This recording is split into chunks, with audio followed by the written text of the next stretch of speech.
Ton amour me donne envie de dire tu es merveilleux.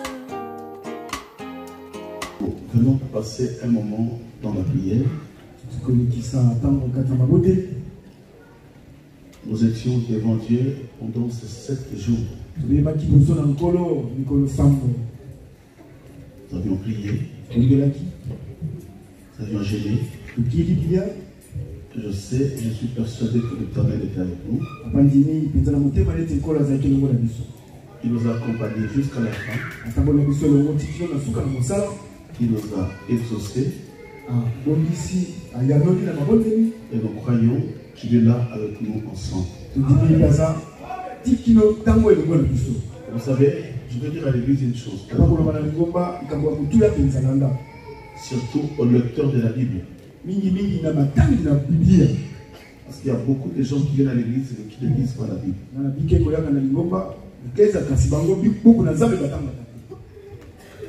Nous allons recevoir la vraie connaissance de la parole si nous lisons la parole de Dieu. Mais quand tu lis, tu peux être comme un élique éthiopien. Vous savez, lire est différent d'interpréter. On peut lire, mais on n'a pas la facilité d'interpréter. Or, celui qui avait le mandat d'interpréter l'intérieur de l'âge, c'est celui qui les a fait. Il y a des gens que Dieu a venu adopter la connaissance de l'interprétation. Voilà pourquoi le jour où Pharaon avait eu un songe, il pleurait. Parce qu'il ne connaissait pas l'interprétation de ce qu'il avait vu. Il y avait le panetier et les chansons. Il y avait le magicien et le marabout. Il y avait les hommes sages en Égypte. Et Pharaon les a tous appelés pour interpréter les songes qu'il avait vus. Les personnes n'étaient capables. Mais il y avait un prisonnier. C'est là où nous comprenons que celui qui est capable d'interpréter les songes, ce n'est qu'un prisonnier.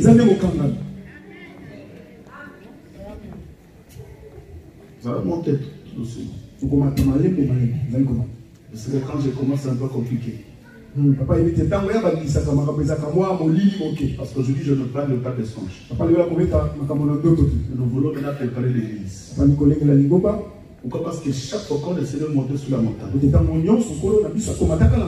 et qu'il terminait à prier, dès qu'il descendait, le diable se présentait. Souviens bien. C'est pourquoi à chaque fois, quand nous montons dans une dimension de la prière, pendant 7 jours, 14 jours, 21 jours, 30 jours, dès que nous atterrissons, et tu ne veux pas, le diable va se présenter. Et voilà pourquoi vous allez comprendre qu'il y a beaucoup d'enfants de Dieu, après avoir gêné, mais ils commettent des péchés facilement. Parce qu'ils ne sont pas pris dans. Après la prière, le diable vient. Tu t'es tenté. Si réellement tu as saisi ce que tu es allé chercher. Si réellement tu reflètes l'image de ce que tu as vu. C'est pourquoi après la prière, on ne parle pas de la prière. C'est la préparation de l'église. La préparation d'un peuple. Je vais parler sur un point très important. Genèse chapitre 17, le verset 1er.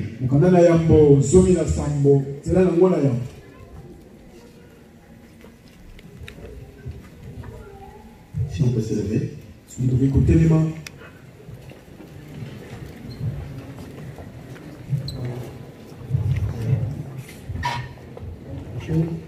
Je lis la parole de Dieu dans le livre de Genèse, chapitre 17, le premier chapitre, au nom de Jésus-Christ.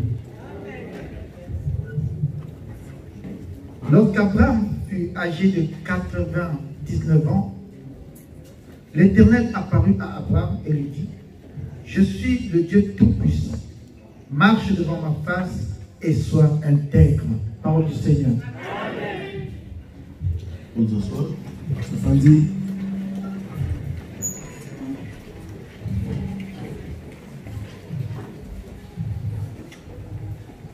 Ici, Dieu appelle Abraham dans une marche.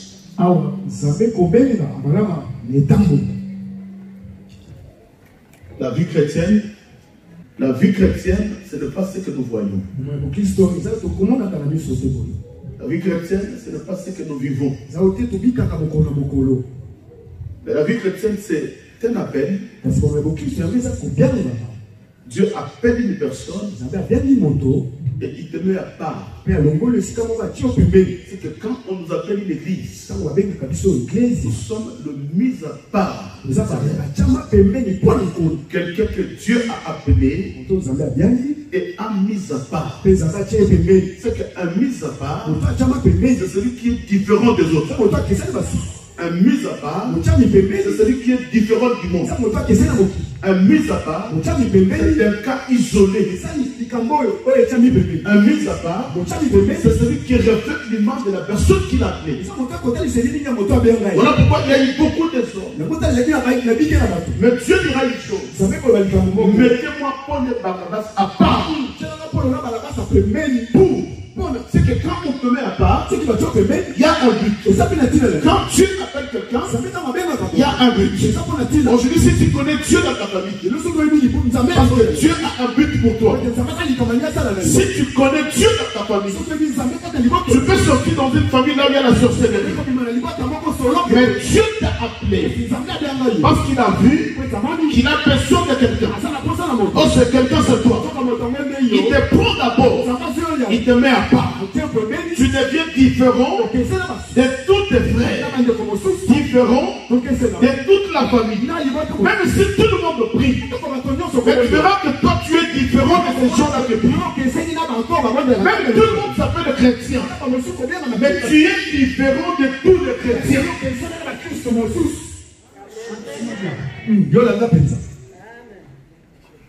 Aujourd'hui, il y a tellement une confusion dans l'église. Et Dieu appelle Abraham. Et tu sais ce que Dieu dit à Abraham. Abraham, sors de ta patrie. Sors de ton pays. Sors de ta famille. Sors de ta famille. Ce que Dieu devait d'abord demander à Abraham, c'est l'exode. Quand tu n'as pas encore fait l'exode, c'est que tu es encore dans l'Égypte. C'est quelqu'un qui comprend. Ne te dis pas chrétien si tu es encore dans l'Égypte. Mais quand Dieu t'appelle, tu dois d'abord faire l'exode. Sortir de l'Égypte. Ne pas vivre comme les Égyptiens. Ne pas penser comme les Égyptiens. Et Dieu dit à Abraham, sors là. Maintenant quand Abraham sort, Abraham commence une marche avec Dieu. C'est que la vie chrétienne, ce n'est pas une vie qui tourne en rond, mais c'est une vie qui marche. Or, quand tu marches, il y a la longueur qui commence à ça. Hein? Non, mais écoutez, tu étais sur le point A. Quand tu fais un pas, c'est 1 mètre. Après, c'est 2 mètres. Après, c'est 3 mètres. Et tu commences à monter. C'est que la vie chrétienne, c'est une vie qui n'est pas stationnaire. Mais c'est une vie qui évolue. Celle que tu étais 2 ans passé, tu ne peux pas être le Sénat aujourd'hui. Quand on dit que tu étais Jennifer de l'année passée, et que tu y as la marche avec le Seigneur, les gens qui vont te raconter une année après, ils ne vont pas te reconnaître parce que tu n'es plus la même. Tu n'es plus le même. Et Dieu dit à Abraham, écoutez, Abraham, maintenant que je t'appelle, je vais dire à un chant, maintenant que tu chantes, maintenant que tu as fait l'exode et que tu chantes, Dieu dit à Abraham, marche devant ma face et sois intègre. Marche devant ma face et sois intègre. C'est l'intégrité. c'est la première qualité. Et celui qui a fait les autres. La prière, c'est bien. Nous venons de prier. Mais quand le temps va se présenter, il n'y a qu'une seule chose qui te sauvera. C'est l'intégrité. Voilà pourquoi le jour où le diable est allé toucher la vie des gens, tu as vu déjà témoigner des choses. Il dit, je connais cet homme. C'est un homme intègre. Et craignant Dieu. Même si le diable touche la vie des gens, mais cette intégrité-là fera qu'il devienne intouchable et qu'il ne meurt pas. L'intégrité. Et qu'il y a chanter, c'est bien. Prêcher, c'est bien. Venir à l'église, c'est bien. Posséder une Bible, c'est bien. J'aimer, c'est bien. Prier, c'est bien. Mais ce qui est très important,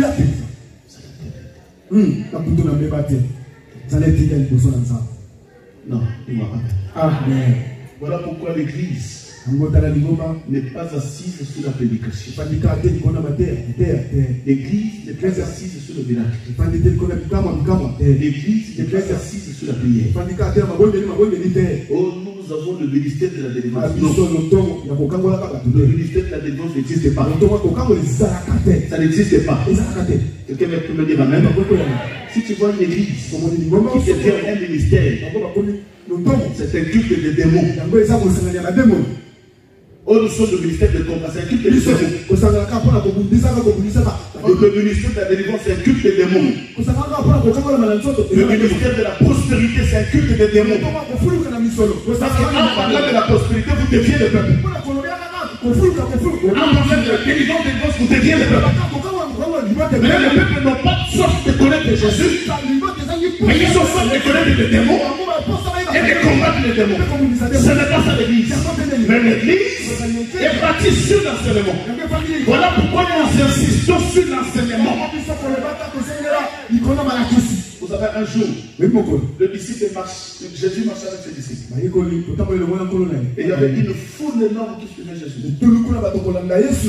Et le disciple dira ceci: Seigneur, mais ça fait longtemps que ces gens nous suivent.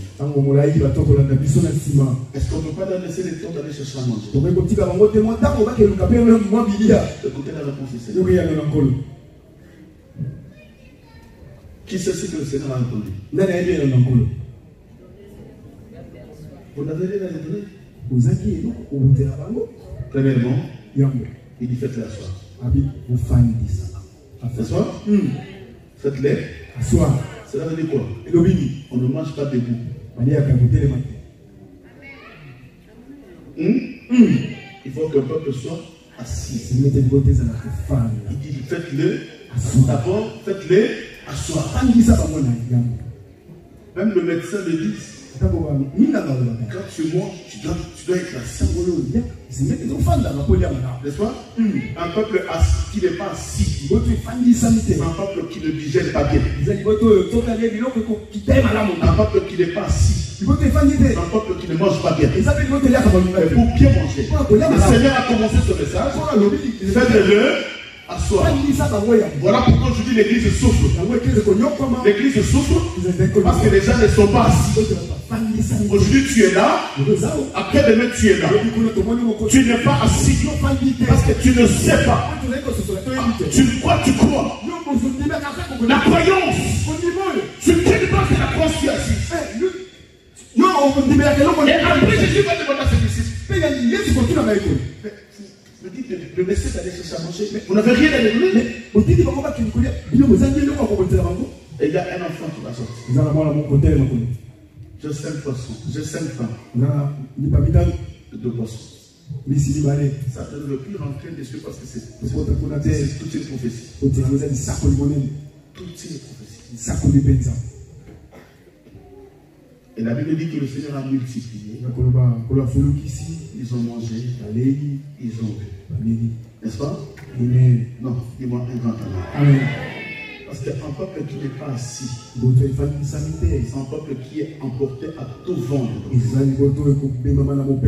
y a un prophète de l'autre côté ici. Il y a quelqu'un qui sort là-bas. Il y a un prophète à Saint-Denis. Qui n'est pas assis.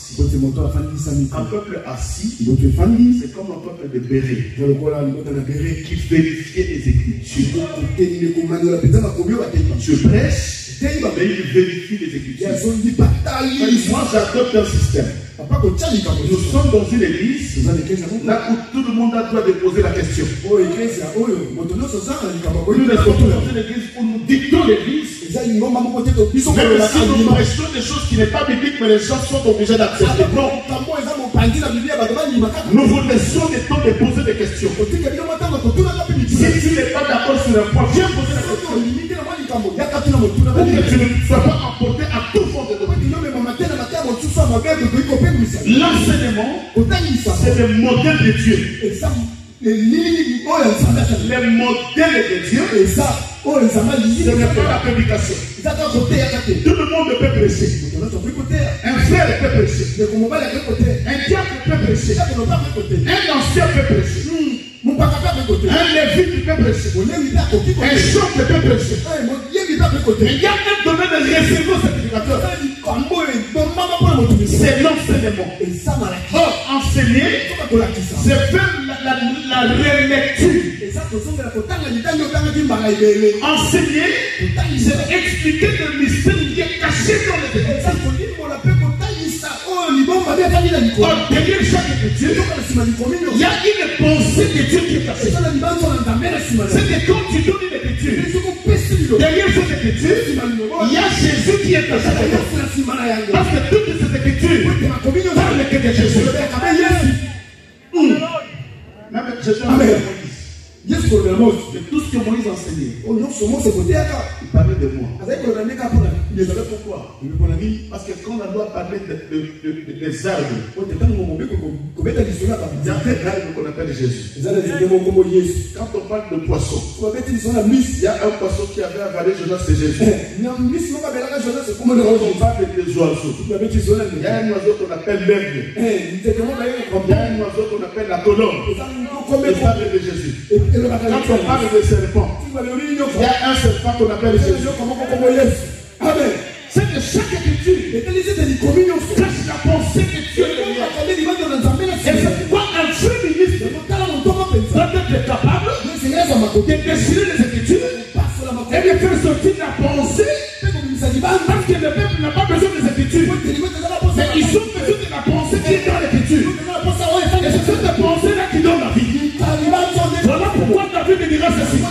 Ce n'est pas la parole qui m'éclaire, parce que tout le monde a la parole, mais c'est la révélation qui est dans la parole qui éclaire le peuple de Dieu. Et voilà le temps de l'église, le temps de la révélation.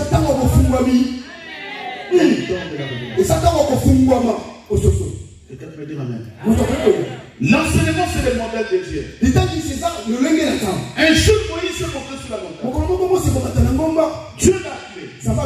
Vous savez, tout enfant de Dieu. Je dis que je ne parle pas des serviteurs, mais tout enfant de Dieu. Si Dieu t'appelle, c'est qu'il a une mission sur toi. Et ne dis pas que le pasteur est supérieur à toi. Non. Je ne parle beaucoup plus de la valeur devant Dieu que toi. Non. Nous sommes tous égaux. Nous sommes tous des enfants de Dieu. Celui qui est élevé en dignité, c'est Jésus. Moi, je suis comme toi. Quand Dieu m'appelle, il a une mission pour moi. Et quand Dieu t'appelle aussi, il a une mission pour toi. La mission que tu as est pareille comme ma mission. La mission que j'ai n'est pas supérieure à ta mission. Nous avons tous une mission et nous accomplissons une mission pour la part de Dieu. C'est pourquoi ne te vois pas inutile dans l'église. Toute personne que tu appelles dans l'église est inutile. C'est comme le pasteur va montrer comment on attend Louis XIV. Louis XIV comme un gourou. Chez Louis XIV comme un gourou. Comme un gourou. Quand les gens viennent le Seigneur, ils s'agenouillent. Comme si c'était Dieu.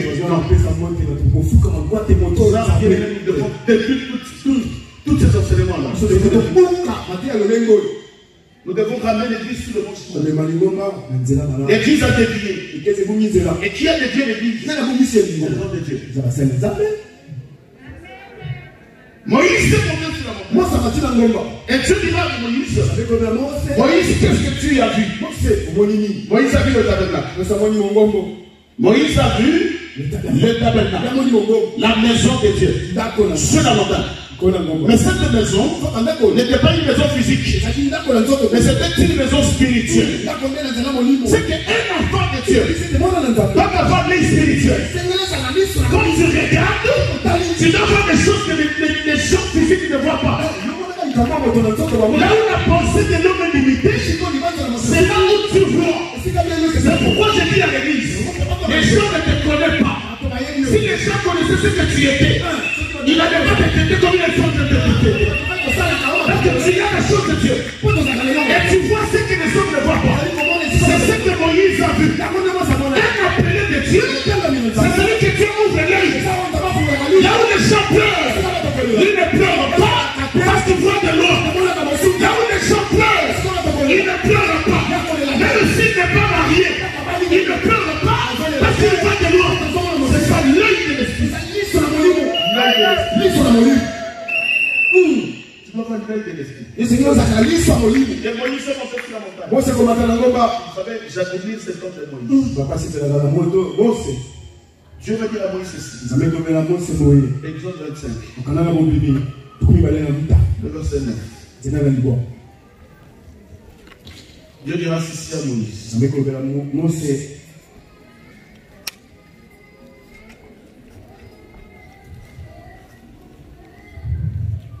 Je lis Exode 25, verset 9 au nom de Jésus. Vous ferez le tabernacle et tous ses ustensiles d'après le modèle que je vais te montrer. Verset 10. Non, verset 9, c'est 9. Amen. Amen. Non, suis-moi bien. Amen. Là, Moïse monte sur la montagne. C'est-à-dire, un enfant de Dieu, tu dois avoir tout le temps un temps où tu dois t'isoler pour aller chercher Dieu. N'attends pas tout simplement les programmes de l'église. Nous avons 7 jours de prière et tu pries. Non. Un vrai fils de Dieu, une vraie fille de Dieu, c'est celui qui s'isole tout le temps pour aller consulter Dieu, pour aller restaurer son alliance avec l'Éternel. Et c'est en ce moment-là que Dieu te parle en face. C'est en ce moment-là que Dieu visite ses enfants. Pourquoi? Parce que tu es en communion directe avec le Seigneur. Et c'est pourquoi Moïse, comme le prophète de Dieu, chaque fois Moïse montait sur la montagne pour aller chercher Dieu. Tu poses la question à l'église. Tu es chanteur. Est-ce que combien de fois tu as gêné? Toute l'année, en dehors des programmes de l'église, il ne gêne pas. Il ne gêne pas. Il ne gêne pas. C'est pourquoi Papa Honoré commence à me soulever tous les musiciens. Amen. Un musicien qui ne prie pas, dégagez-le. Amen. Même s'il a une bonne voix, dégage-le. Amen. Ne me dis pas, Amen, il m'appelle tu. Parce que Dieu n'a pas besoin de musiciens. Dieu a besoin des adorateurs. Les gens qui adorent. Et on ne peut pas adorer dans la chair. Mais on adore en esprit. C'est comme vous allez comprendre. Papa aujourd'hui va parler de musique. Vous allez comprendre quand il chante.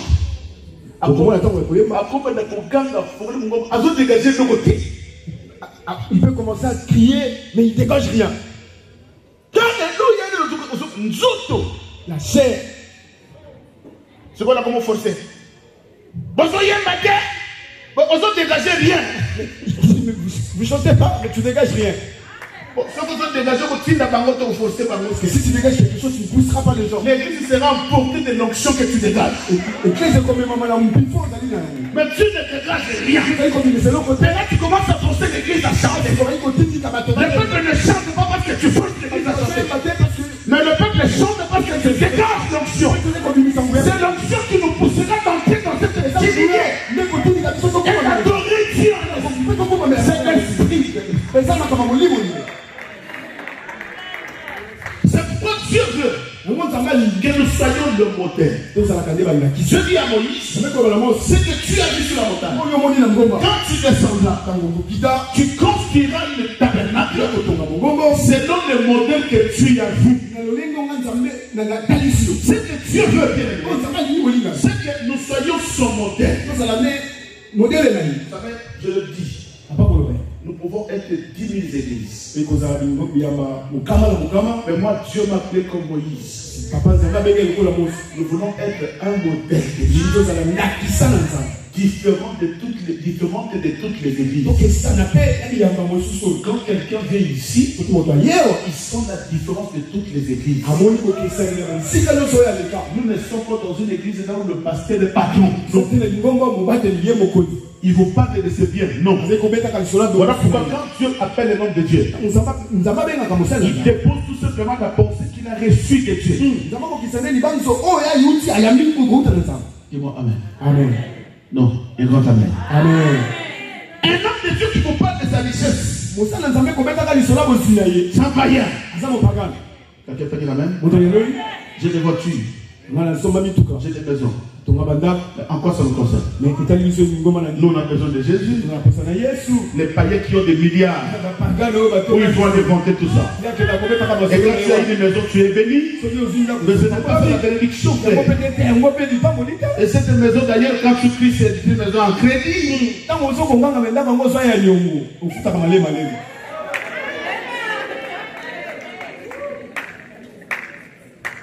Oh, il y a des païens qui ont des millions. Tu ne verras jamais un païen qui passe à la télé, je suis millionnaire. Déjà, nous qui se sommes bien à nous, c'est bien se vêtir, c'est des gens qui n'ont pas d'argent. Mais des riches. Mais avec des chaussures simples, avec un pantalon jean, avec une chemise. Mais nous qui n'avons rien, dès que tu as 200 euros, je passe de l'autre côté. Un sac de 200 euros.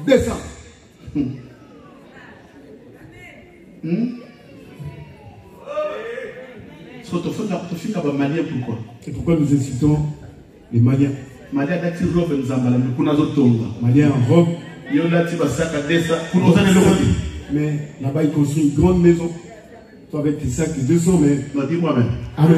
Je suis en train de préparer quelqu'un pour comprendre que la vie chrétienne, ce n'est pas tout simplement la prière. Après la prière, le diable vient te visiter. Il faut que tu sois un modèle de Dieu pour résister à tout ce que le diable te propose. Vous savez, l'église est comme une femme. Voilà pourquoi le diable, quand il est entré dans le jardin, il n'est pas allé voir Adam. Il est allé voir Ève. Pas Ève en tant qu'une femme, c'est parce qu'Ève représentait l'église. Aujourd'hui, vous savez, l'église est tellement faible parce que l'église est séduite par ce qu'elle voit. Maman, beaucoup ça dit sauter là la vérité. Non, ne mentez pas. Papa, il va dire la vérité.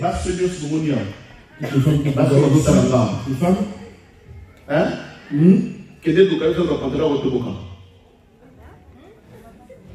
Quel est le cas moi sur là bas au Toboka? Va chercher une femme avec des pantalons troués. Au sein de 4 jours de scolaire du solo. Tu fais 4 jours, tu te laves pas, mais tu fais exprès pour aller chercher une femme comme ça. La manière que tu verras comme ça avec des pantalons troués. Donc il faut faciliter. 2 fois, 1 fois après, quand tu cours derrière, il va se fâcher. Mais c'est parce que tu caches dedans de toi. C'est pourquoi le diable a compris. Pour séduire une femme bien habillée, des costumes, des voitures, d'argent. Pourquoi? Parce que c'est elle qui est séduite de l'enseignement des serpents. Or, l'enseignement des serpents, c'est l'enseignement de la prospérité. L'enseignement des serpents, c'est l'enseignement de la bénédiction. C'est pourquoi l'Église a dévié, parce que tout le monde veut ramasser de l'argent. Mais les gens ne cherchent pas la crainte de Dieu, mais ils cherchent des millions. Où iront avec tous ces millions-là? Le jour où tu mourras, les millions resteront, tu iras seul. Il y a ce jour-là, on va aller chercher des vêtements à Bagrès. Mais la moi, on se voit les filles à Bagrès au stade de la vie que tu. Oh, bah, Chinois, c'est pas encore. Mais ce jour-là, c'est ça que tu vas mettre. Aux yeux, il y a Chinois, ton atio. On va prendre des Chinois, il y a un peu de Chinois. Du blanc, il y a des chaussettes à peine, il y a des Chinois. Des Chinois. Voilà pourquoi, vous savez, après cette vie, il y a une vie qui nous a. Je crois pendant que nous marchons sous la terre, nous devons préparer l'avenir. Or, l'avenir, ça se prépare. C'est aujourd'hui que tu dois préparer tes mains. Nous poussons les enfants d'aller à l'école parce que nous préparons l'avenir des enfants. Et toi, tu prépares l'avenir des enfants. Mais tu ne prépares pas ton avenir. Je suis comme tout le monde. Dans la publicité, tu es là. Dans le mal, tu es là. Dans le mensonge, tu es là. Vous savez, je me lève comme Moïse. Je ne prêcherai jamais des sentiments pour plaire aux gens. Non, je ne prêche pas pour te plaire. Mais je prêche pour que toi tu sois converti. Afin que ces jours-là, que Dieu puisse me payer aussi.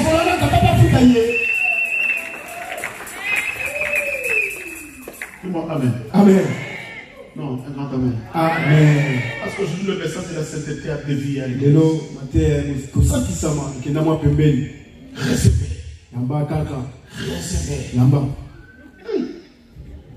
Il y a un prophète qui est sorti de Brazzaville,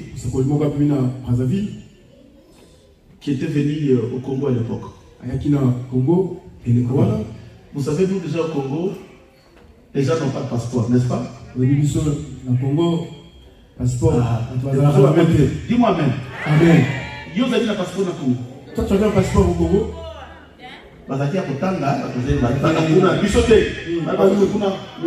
N'est-ce pas? Les enfants. Donc, ils sont là, pas nous. De là, et ils sont là. Ben, un prophète qui vient, il dit aujourd'hui,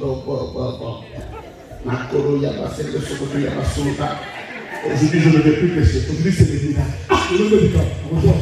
C'est quoi cet enseignement? Mais les amis, on ne peut jamais parler de miracle sans la parole. Le miracle est le fruit de la parole. Même la prière. La prière, c'est le fruit de la parole. Parce que la Bible dit ceci. Si ma parole demeure en vous, maintenant demandez. Mais comment tu demandes? Mais la parole ne demeure pas. Et si la parole demeure en vous, et si tu demeures dans la parole, maintenant demande.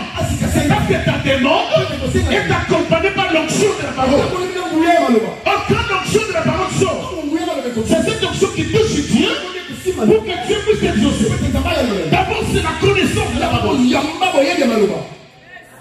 Mais le prophète qui dira, je ne suis pas venu prêcher. Mais je sens l'onction me pousse à faire des miracles.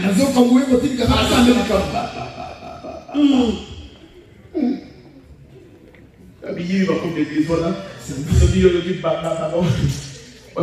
tout ma maman. Quand ta maman, il n'y a pas mal. Comment?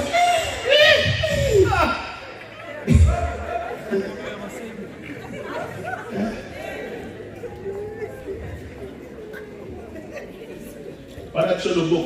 Il ne faut pas résister à l'onction de Dieu. Il ne faut pas résister. Il ne faut pas résister à l'onction de Dieu.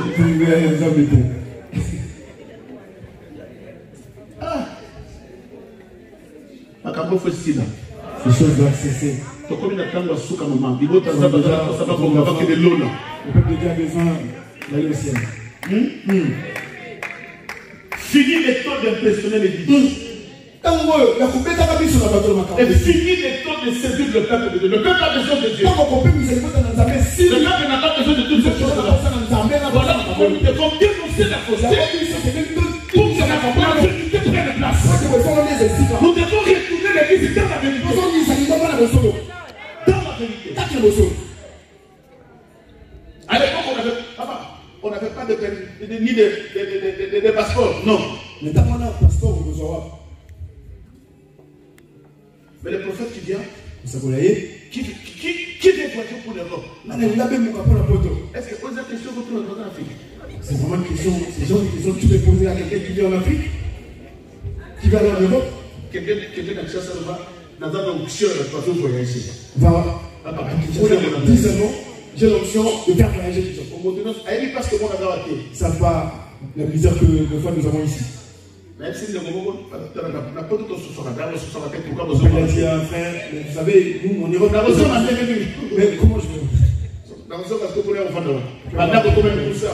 Mais toutes les maisons sont comme ça, de petite taille. On a là beaucoup là, mais comment une maison là?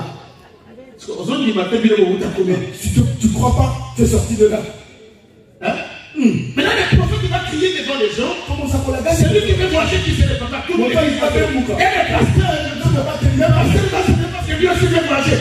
Le pasteur qui veut voyager pour laisser l'église avec qui? On va te dire que l'ex quasiment la langue. Tu es un pasteur, mais tu te lèves parce qu'il y a un prophète qui va prier pour le voyage. Nous avons pas te noter, mais moi tu me sens comme mais pas un pasteur qui te lève. Nous on va te noter. Et le prophète va te noter parce que tu veux aussi voyager. Écoutez les pasteurs, mais pas. Qui ne peut pas voyager, qui peut réviser le voyage. Même les pasteurs cherchent à voyager. Et comment tu vas laisser l'église? Écoutez, la porte va crier. Recevez l'avion. Avion. Papa. Et quand il dit recevoir l'avion, et les pasteurs, et les fidèles.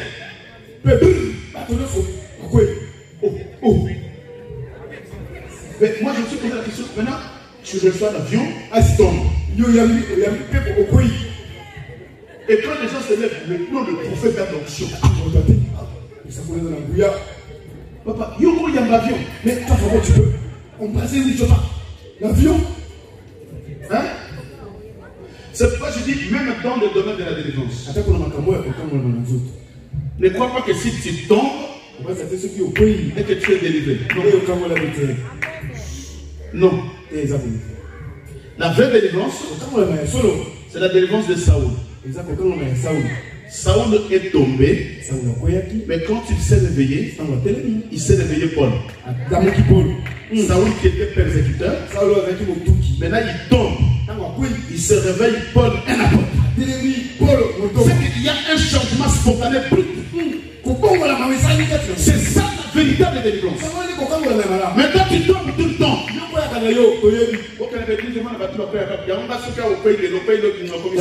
Si tu tombes aujourd'hui, tu tombes demain, au prix, tu tombes.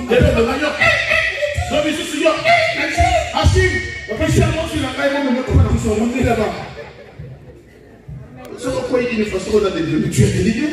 Mais pas tout le temps, toi. Tout le temps. Mais tu as un problème.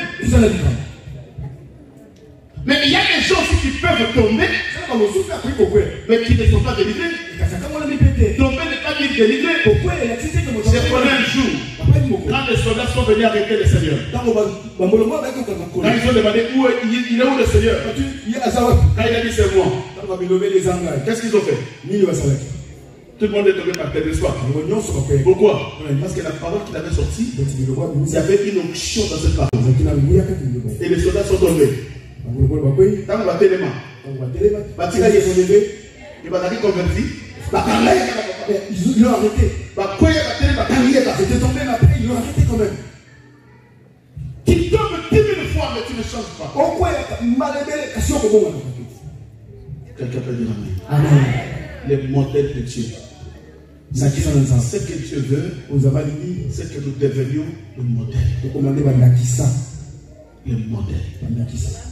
Voilà pourquoi La Bible précise que quand Moïse a construit le tabernacle, c'est donc le modèle de Dieu. C'est alors que la colonne de nuée va descendre pour habiter dans son modèle.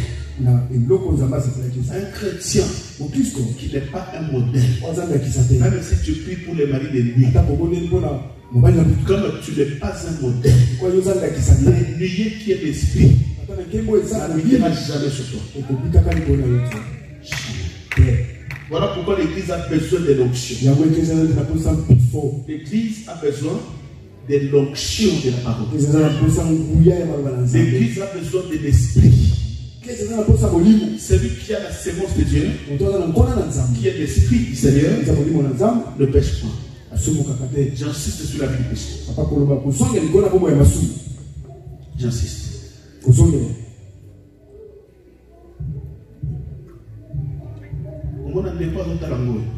Tu vois, le frère ou la soeur qui regarde, il entend très bien. Ça rentre dans l'autre oreille et ça ressort de l'autre. Il revient avec sa même vie d'avant. C'est quoi, moi ne croyez pas que si la salle est pleine et je suis dans la joie, j'ai une grande église. Qui t'a dit que c'est une grande église? Une grande église, c'est 2 ou 3 qui craignent Dieu. C'est une grande église. Là où Dieu se glorifie. C'est pourquoi nous devons craindre. Recevoir l'onction. L'onction, ce n'est pas l'huile qu'on vous dit tout le temps. Exode chapitre 30, verset 22, verset 33. Rapidement. L'Éternel parla à Moïse et dit: prends des meilleurs aromates, 500 cycles de myrrhe, de celles qui coulent d'elles-mêmes. La moitié, soit 250 cycles de cinnamome aromatique, 250 cycles de roseau aromatique, 500 cycles de casque selon le cycle du sanctuaire, et un d'huile d'olive. Tu feras avec cela une huile pour l'onction sainte, composition de parfum selon l'art du parfumeur. Ce sera l'huile pour l'onction sainte. Tu en envoies la tente d'assignation et l'arche du témoignage, la table et tous ses ustensiles, le chandelier et ses ustensiles, l'autel du parfum, l'autel des holocaustes et tous ses ustensiles, la cuve avec sa base. Tu sanctifieras ces choses et elles seront très saintes. Tout ce qui les touchera sera sanctifié. Tu oindras Aaron et ses fils et tu les sanctifieras pour qu'ils soient à mon service dans le sacerdoce. Tu parleras aux enfants d'Israël et tu diras: ce sera pour moi l'huile de l'onction sainte parmi vos descendants. On n'en répandra point sur le corps d'un homme, et vous n'en ferez point de semblable dans les mêmes proportions. Elle est sainte et vous la regarderez comme sainte. Parole du Seigneur. Non, parole du Seigneur. Amen. Mais ça, c'est un point doctrinal très important. Parce que la pratique que nous vivons aujourd'hui dans les églises, ce sont des pratiques démoniaques. Soit c'est l'ignorance, soit ils savent l'origine de tout ce qu'ils sont en train de faire. J'insiste, soit c'est l'ignorance, soit ils savent tout ce qu'ils sont en train de faire. Ok, la Bible dit que mon peuple périt faute de connaissance. Et quand on a la connaissance de la parole, bien aimé, nous vivons selon ce qui est écrit. Dans la Bible, il y a deux dispensations. Il y a l'ancienne alliance et la nouvelle alliance. Je ne parle pas des testaments, mais je vous parle des alliances. Parce que la Bible dit dans le livre d'Hébreux que le testament a de la valeur si le testateur vit. Si le testateur meurt, Si quelqu'un qui a écrit le testament et qu'il est mort, le testament de la valeur. Mais si moi j'écris un testament et je ne suis pas encore mort, je peux le modifier à tout moment. N'est-ce pas? Voilà pourquoi la Bible n'est pas un testament. Oh, l'Ancien Testament et le Nouveau Testament, non. C'est l'ancienne alliance et la nouvelle alliance. Parce que celui qui avait écrit ce testament, il était mort, il est ressuscité, il est en vie. Voilà pourquoi la Bible dit qu'avant de pécher, ce soi-disant testament, nous devons aller consulter la personne qui a écrit le testament. Parce qu'il est encore en vie. Amen. Voilà pourquoi quand tu lis les Écritures, nous parlons de l'ancienne alliance et la nouvelle alliance. Dis-moi un grand amen. Amen. Non, un grand amen. Amen. Et dans ces deux alliances, il y a des choses qui s'est passées dans l'ancienne alliance. À l'époque de la loi de Moïse, c'était l'ombre des choses qui devaient venir. Voilà pourquoi nous allons comprendre. Il y a beaucoup de lois que Dieu avait donné à Moïse. Toutes ces lois-là existent jusqu'à aujourd'hui. Quand Dieu avait dit à Moïse, tu ne toucheras pas la femme d'autrui. Jusqu'à aujourd'hui, cette loi-là existe. Je dis à quelqu'un, si tu es un impudique, touche toutes les femmes que tu veux, tous les hommes que tu veux, parce que tu es un impudique. Mais ne touche pas la femme d'autrui. Ne touche pas un homme d'autrui. Ça, c'est une malédiction qui est écrite dans la Bible.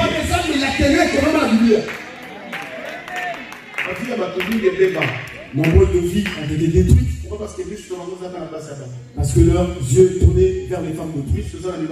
Les yeux tournaient vers les hommes d'autrui. Toi qui es sorti avec un homme ou une femme d'autrui, tu dois te repenser. Ça, c'est une malédiction. Et ça, il y a que du pays. C'est une malédiction. Ça, il y a que du pays. Il y a beaucoup de choses qui s'est passé dans l'ancienne alliance. C'était l'homme tout simplement. Quand on parle des chandeliers, c'était dans le tabernacle, mais c'était l'ombre. Mais aujourd'hui, la lumière de l'église, ce n'est pas le chandelier. Ça, c'était l'ombre. Dans le tabernacle, il y avait l'autel d'adoration avec un encens. Il y a l'ascenseur. Mais aujourd'hui à l'église, nous n'utilisons pas l'ascenseur. Ce sont des choses qui étaient l'ombre. Et même dans le tabernacle, il y avait l'huile d'onction. Mais c'était l'ombre. Mais vous allez comprendre, quand Dieu parle à Moïse, il dit Moïse, tu feras l'huile d'onction. Il parle de 5 fruits.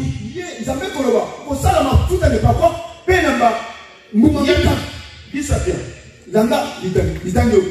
Arôme, myrrhe, cinnamon, le cassis et le cinnamon aromatique. Et le roseau. Il y a 5 arbres que Dieu recommande qu'on fasse l'huile d'onction. Ça bien. Parce que toi, quand tu as déjà conduit, tu vas venir, le pasteur va prier pour toi. C'est quelque chose d'aimer.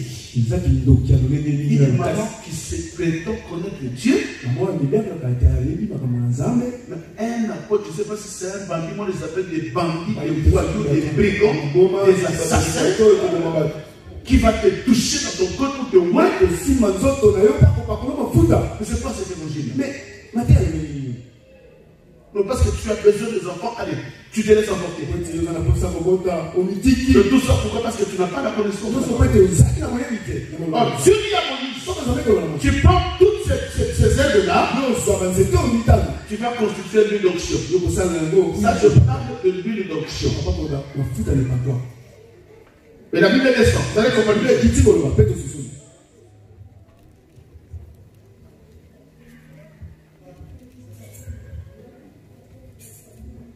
Le Éternel parla à Moïse dit, prends le meilleur aromates et 5 cycles de myrrhe, celle qui coule d'elle-même, la moitié soit 250 cycles de cinnamon aromatique, 250 cycles, avec des portions bien déterminées.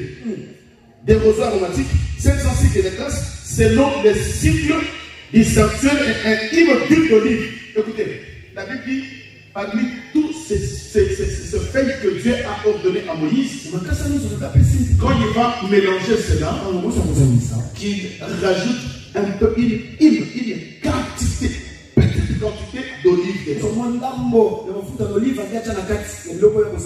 C'est que l'olive elle-même n'est pas l'huile d'onction. Mais sur la recommandation de Dieu, il prend une petite portion, il met ça dans ces mélanges-là, et ça constitue l'huile d'onction. Je me pose la question, quand tu vas aller chercher l'huile d'onction, tu achètes quoi? C'est que Moïse avait constitué, ou tu achètes l'olive? Parce que l'olive sec n'est pas l'huile d'onction.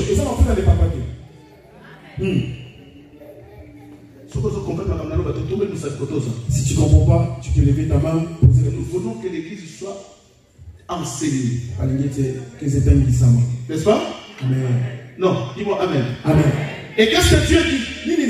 Tu n'en mettras pas sur le corps des mains.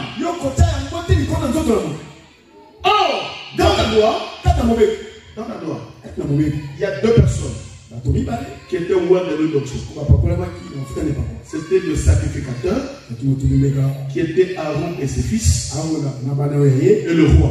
Quand ils voulaient ouvrir un roi, ils utilisaient cette huile d'onction. C'est qu'à nos jours, l'huile c'était aussi image. C'est qu'aujourd'hui l'église ne peut pas utiliser l'huile. Parce que nous avons déjà l'huile dans la nouvelle alliance. Cette huile-là, c'est le Saint-Esprit. C'est pourquoi le jour de la Pentecôte, quand le Saint-Esprit est descendu, la Bible dit ceci. Déjà, je vais te dire une chose. Dieu dit que cette huile, tu vas voir de le tabernacle et tout c'est sur ceci. Mais prophétiquement, qui est le tabernacle? Le tabernacle c'est Jésus. Le tabernacle c'est Jésus. Voilà pourquoi le jour où il voulait commencer son ministère. Mais Jésus a commencé le ministère quand? C'était à l'époque de la loi de Moïse. Il obéissait aussi à la loi de Moïse. Mais avant de commencer le ministère, il a dit à Moïse qu'elle ne soit pas dans la loi. Mais là c'est le temps de la grâce. Qu'est-ce qui s'est passé? Avant que Jésus commence son ministère, il était aussi le sacrificateur. Et on l'appelle le souverain sacrificateur. Dans la loi, pour commencer le ministère, tu devais être loin de l'huile d'onction. Mais maintenant Jésus, qui commence son ministère, mais il était loin de quoi? Luc chapitre 4, verset 18 dit ceci. L'Esprit du Seigneur est sur moi. Il m'a oint. Maintenant chante dans le ministère. Et c'est là où l'huile est finie. L'huile a pris fin. Maintenant nous marchons avec l'huile d'onction, mais nous marchons avec l'huile qui est le Saint-Esprit. Amen. Voilà pourquoi dans Matthieu, la Bible parle de 10 femmes. 5 sages et 5 femmes. Tous avaient la lampe. Mais 5 avaient et la lampe et l'huile. Et les autres avaient la lampe seulement. Or, le femme, c'est l'image de l'église. C'est qu'aujourd'hui, il y a des églises qui a la parole. Mais il leur manque l'huile. Or, la parole seulement ne suffit pas. On va aller rencontrer le pour. Mais la parole, qui est la lampe, doit être accompagnée de l'huile. Parce que c'est l'huile qui prend le feu. C'est l'huile qui est claire. Voilà pourquoi c'était une parabole. Une parabole. C'est que la femme devait avoir l'huile pour aller rencontrer le pour. C'est que sans lui, tu ne rencontreras jamais le pour. Or, cette huile-là qui va te pousser à rencontrer Jésus, ce n'est pas l'huile d'olive, c'est le Saint-Esprit. C'est lui qui est l'Esprit de Dieu, c'est celui qui accepte dans la pensée de Jésus. Non, dis-moi Amen. Amen. Un grand Amen. Amen. L'huile d'onction. Vous n'allez pas quoi? Et Dieu précise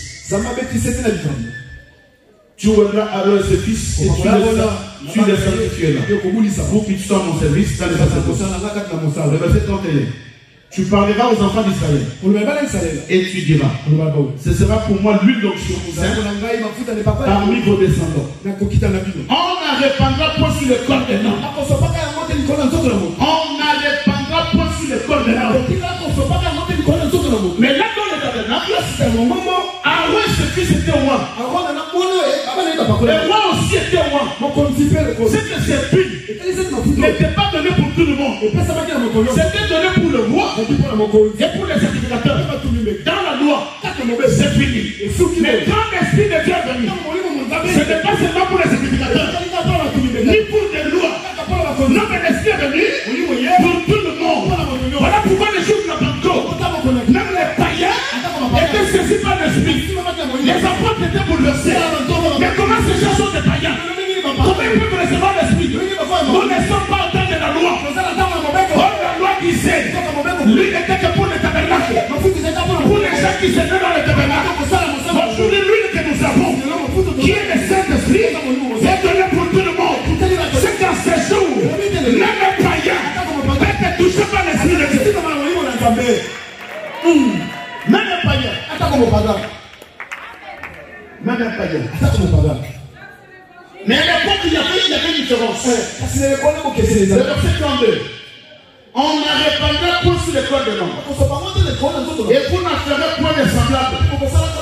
Dans de mêmes proportions.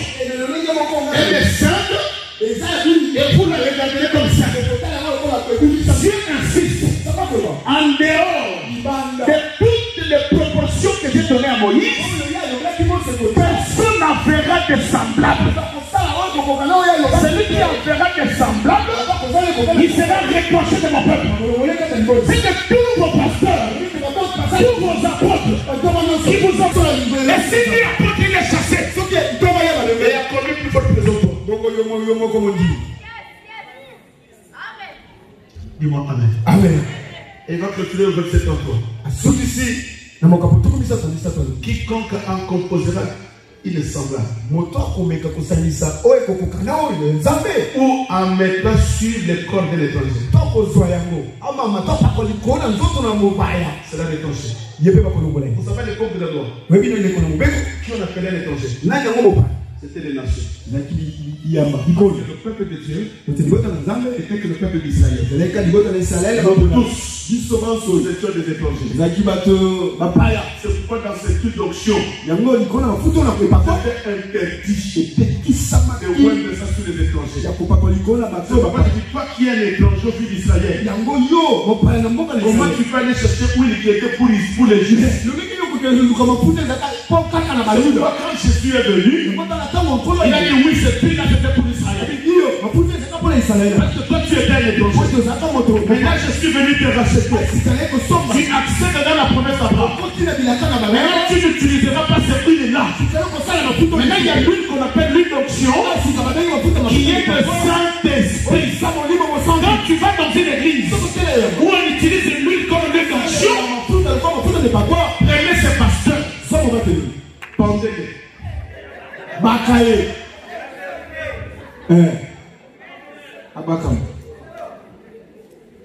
Il y a un verset qui bouleverse les gens. Jacques dit, si quelqu'un parmi vous est malade, amenez-le chez les anciens.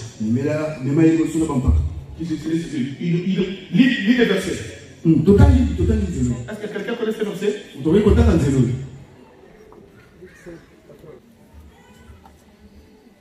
J'ai dit au nom de Jésus-Christ. Quelqu'un parmi vous est-il malade? Qu'ils appellent les anciens de l'église et que les anciens prient pour lui en veillant lui au nom du Seigneur. Quelqu'un a compris ce verset? Ah ouais, vous savez que les pommes de l'église, c'est la confusion de la parole. Déjà, vous allez comprendre que c'est une question. C'est une question de foi. Quelqu'un parmi vous est-il malade? Vous comprenez? Si bien. Si parmi vous quelqu'un est malade, et ramenez-les chez les anciens. Qu'ils prennent l'huile. Là, nous sommes dans la nouvelle alliance. Quelle confusion. Qu'ils prennent l'huile. Je vais tirer la tâche de l'église. Est-ce que Dieu a parlé de l'huile d'onction? Non, mais lis bien. Parce que là dans la loi, c'est l'huile d'onction. Mais si Dieu ne parle pas de l'huile d'onction, n'est-ce pas? Parce que l'huile d'onction était recommandée à Moïse de constituer cela. Mais ici, ramène vers les anciens. Je dis encore.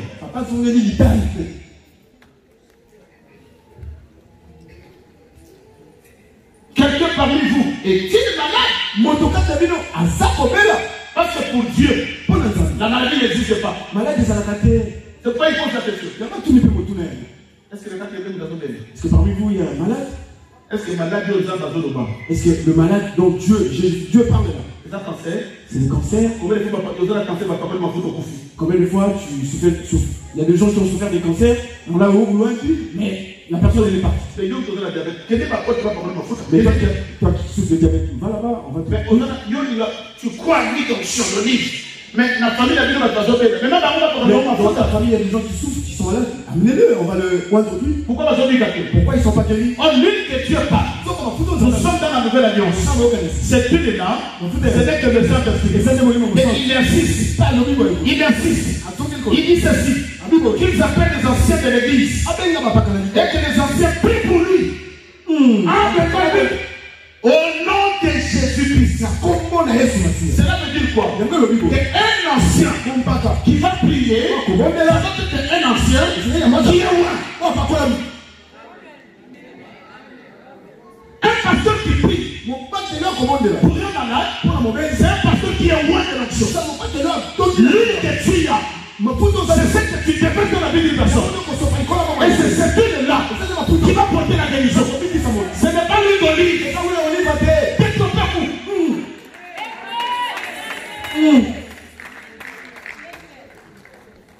Parce que place c'est dans l'huile d'olive.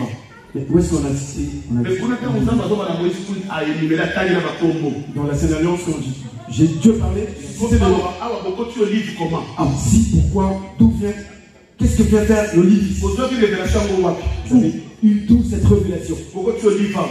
L'olive, où est sa place? L'huile de palme. Pourquoi tu as pourquoi vous avez l'huile de palme? Pourquoi vous ne prenez pas l'huile de palme? Pour avoir l'olive. Non, son âme en fout. Ils n'ont pas parlé de l'olive. Maintenant qu'ils sont là, l'olive à terre. Et si tu vas au supermarché, il y a plusieurs sortes d'huile. Mais pourquoi vous utilisez que l'olive? Qui vous a révélé ça? Et où vous avez reçu cette révélation? La Bible ne parle pas de l'huile d'olive. Qui connaît l'histoire de l'huile? À part l'huile d'olive, c'est pas bon. Et tournesol, l'huile d'arachide, l'huile de maïs, l'huile d'argan, l'huile d'arachide. Bon, nous allons faire écoutez-moi, je vais faire ceci. Nous allons demander à toute l'église que chacun ramène une bouteille d'huile de palme. Nous allons prier. C'est un péché? C'est pas biblique. Est-ce que quelqu'un a compris? Que l'huile qu'on nous demande ici, ce n'est pas l'huile de palme. Nous sommes dans la nouvelle alliance. Nous avons l'huile qui est le Saint-Esprit. Si tu n'es pas loin de l'esprit, ne pose pas la main sur quelqu'un. Les gens comprennent très bien la parole de Dieu. Vous avez reçu la révélation de l'huile d'olive. Qui vous a dit ça? Qui vous a dit ça? Toute église qui utilise l'huile, c'est une église diabolique. Soit ils sont dans l'ignorance, soit, et écoutez, je vais dire à l'église, je vais que Dieu, j'insiste encore. Papa le Bible a dit Dieu c'est un Dieu multisystème. On ne peut pas limiter Dieu. Si Dieu te révèle, je parle de Dieu de la révélation. Si Dieu te révèle que ma fille est malade, Dieu te dit, prends l'huile de paille. Et tu le vois, tu pries. Ça c'est dans la révélation.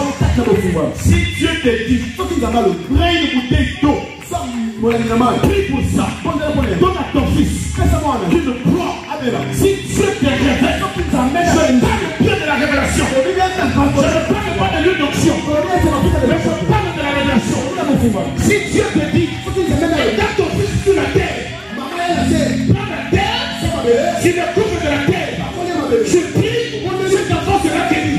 Si Dieu te dit, je suis d'accord. Si tu as la révélation de Dieu.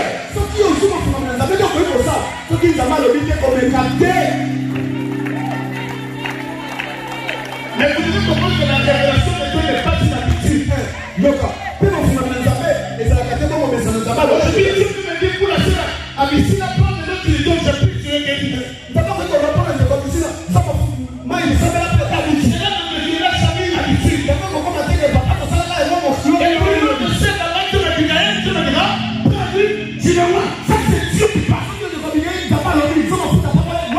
Mais si Dieu n'a rien dit, ne le faites pas, n'aille pas acheter une bouteille d'huile d'onction, parce que ce n'est pas l'huile d'onction. Ce n'est pas l'huile d'onction, c'est l'huile d'olive. On chante. Un leader.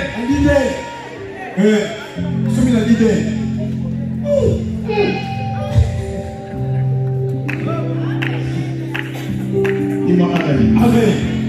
Non, il m'a regardé. Amen. Est-ce que tu peux élever dans cette attitude dans la gloire de Dieu? Oui, continuez.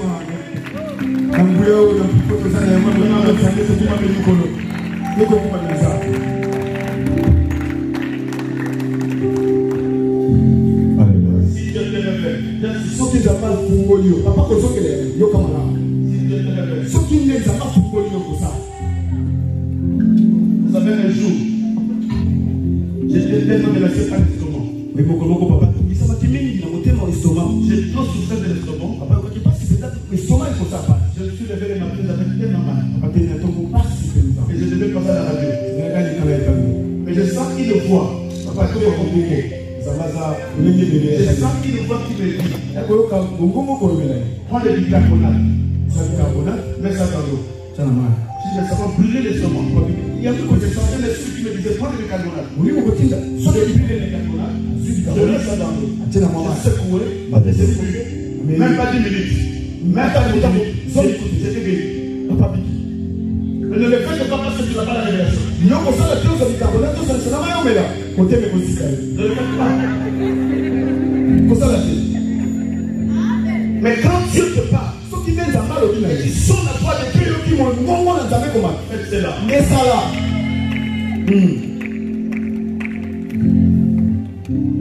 Vous savez, je peux prier aujourd'hui. Dieu me dit, Dieu me dit. Quelqu'un qui est malade, Dieu me dit prends ta veste. Je prends ma veste. Dieu me parle. Je prends ma veste. Je dépose sur lui. Il est guéri. Ce n'est pas tous les jours. Je dois le faire. Dieu me pratique. Non. Non. Dans se fermer. Pour l'adorer Dieu. Alléluia. Ton amour me donne envie de dire tu es merveilleux. Et tes grâces me poussent encore dire tu es merveilleux. Je veux tes bontés, c'est pourquoi je dis tu es merveilleux. Je veux ta grandeur, c'est pourquoi je chante tu es merveilleux. Et oui, je chante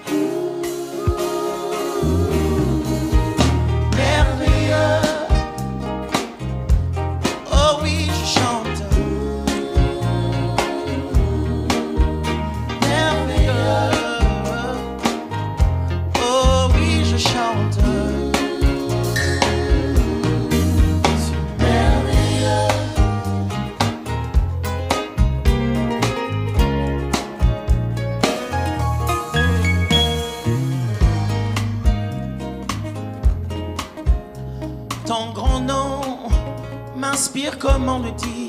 Tu es merveilleux.